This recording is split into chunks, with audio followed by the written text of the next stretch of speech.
அன்பார்ந்த இறைமக்களே, கிறிஸ்துவின் மறுப ஜபக்குழுவின் வாயிலாக இன்று உங்களை சந்திப்பதில் நான் பெரும் மகிழ்ச்சி அடைகிறேன். மக்களை, சந்தோஷமாக இருக்கீங்களா? நிறைவாக இருக்கீங்களா? மகிழ்ச்சியாக இருக்கீங்களா? மன அமைதியாக இருக்கீங்களா? மக்களே, மகிழ்ச்சியும் மன அமைதியும் இறைவன் தந்த பெரிய சொத்து இல்லையா? அதை யாரும் நம்மகிட்ட தட்டி பறிக்க முடியாது. இன்று அவர் நமக்கு என்ன இறை செய்தி தருகிறார் பார்ப்போமா? யோவான் நற்செய்தி அதிகாரம் 9 இறை வார்த்தை 5-11 முடிய. நான் உலகில் இருக்கும் வரை நானே உலகின் ஒளி என்றார். இவ்வாறு கூறிய பின் அவர் தரையில் உமிழ்ந்து உமிழ்நீரால் சேர் உண்டாக்கி அச்சேற்றை பார்வையற்றோருடைய கண்களில் பூசி, நீ சிலோவாம் குளத்துக்கு போய் கண்களை கழுவும் என்றார்.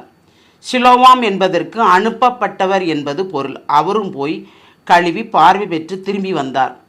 அக்கம் பக்கத்தாரும் அவர் பிச்சை எடுத்து கொண்டிருந்த முன்பு பார்த்திருந்தோரும், இங்கே அமர்ந்து பிச்சை எடுத்து கொண்டிருந்தவர் இவர் அல்லவா என்று பேசிக்கொண்டனர். சிலர் அவரே என்றனர். வேறு சிலர் அவரல்ல, அவரைப்போல் இவரும் இருக்கிறார் என்றனர். ஆனால் பார்வை பெற்றவர் நான் தான் அவன் என்றார். அவர்கள், உமக்கு எப்படி பார்வை கிடைத்தது என்று அவரிடம் கேட்டார்கள். அவர் அவர்களை பார்த்து, இயேசு எனப்படும் மனிதர் ஒரு சேறு உண்டாக்கி என் கண்களில் பூசி சிலோவாம் குளத்துக்கு போய் கண்களை கழுவும் என்றார். நானும் போய் கழுவினேன், பார்வை கிடைத்தது என்றார். இயேசு என்ன சொல்கிறாரு? அவர் ஒளி.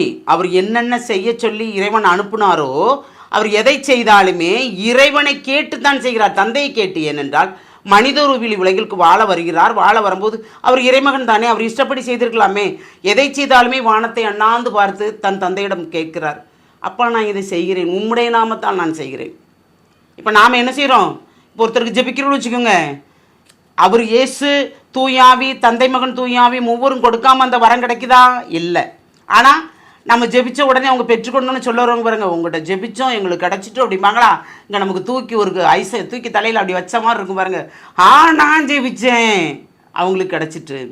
நீ ஜெபிச்சா எப்படி கிடைக்கும்? இறைவன் வரம் தரணும். தரமா தரக்கூடாதா? ஆமாம், அவர் தரணும். அவர் தந்தாதான் நமக்கு கிடைக்கும். நீ ஜெபிச்சிருக்கலாம், அதுக்கு நீ ஒரு கருவி மட்டும்தான். ஜபத்திற்கு நீ ஒரு கருவி. அவர் உன்னை தூண்டுகிறார், இவர்களுக்காக நீ ஜெபி என்கிறார். அதனால்தான் பாருங்க, இவர் வரும்போதே பார்வையற்றோரை பற்றி பேசப்படுகிறது இல்லையா? அப்போ அந்த பாவங்கள் அல்ல, குற்றங்கள் அல்ல. இதை நீங்கள் இந்த அதிகாரத்தை முழுமையாக வாசித்து பார்த்தா அதனுடைய வல்லமை தெரியும் நமக்கு, இயேசு என்ன செய்கிறார் என்பது. அப்போ அவருமே உடனே கண்ணை அவர் கையை வச்சு தொட்டு நீ உடனே பார்வை பெறுன்னு சொல்லலை.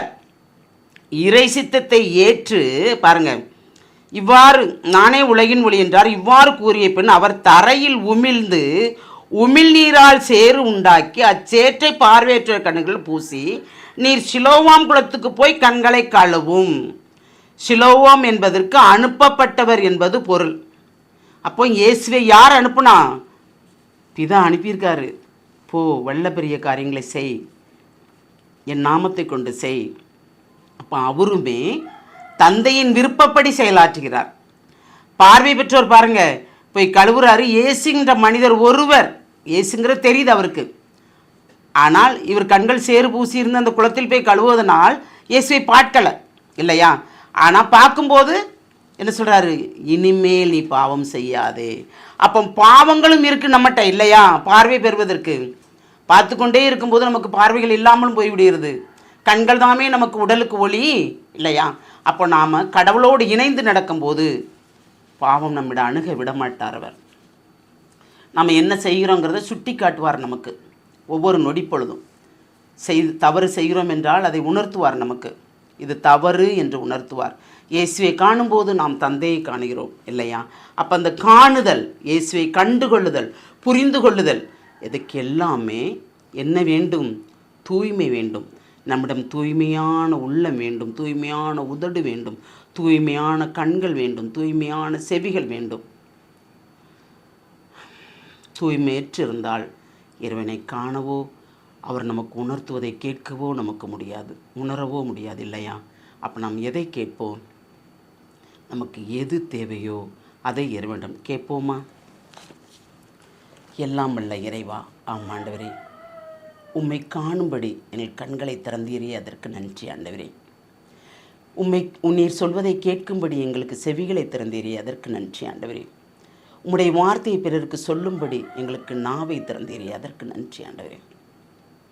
எல்லாம் வல்லவரே, உம்முடைய கிருபையும் உம்முடைய ஆசீர்வாதம் எங்களோடு தங்கியிருந்து நீர் சொல்லுகின்ற ஒவ்வொரு காரியங்களையும் நாங்கள் செய்து உமக்கு நாங்கள் ஆண்டவரே நிறைவு செய்ய உம்முடைய நாமத்தை மாட்சிப்படுத்தும்படி எங்களை ஒரு நல்ல கருவியாக நீர் பயன்படுத்துகிற அந்த கிருபைக்கு நன்றி கூறம்பா.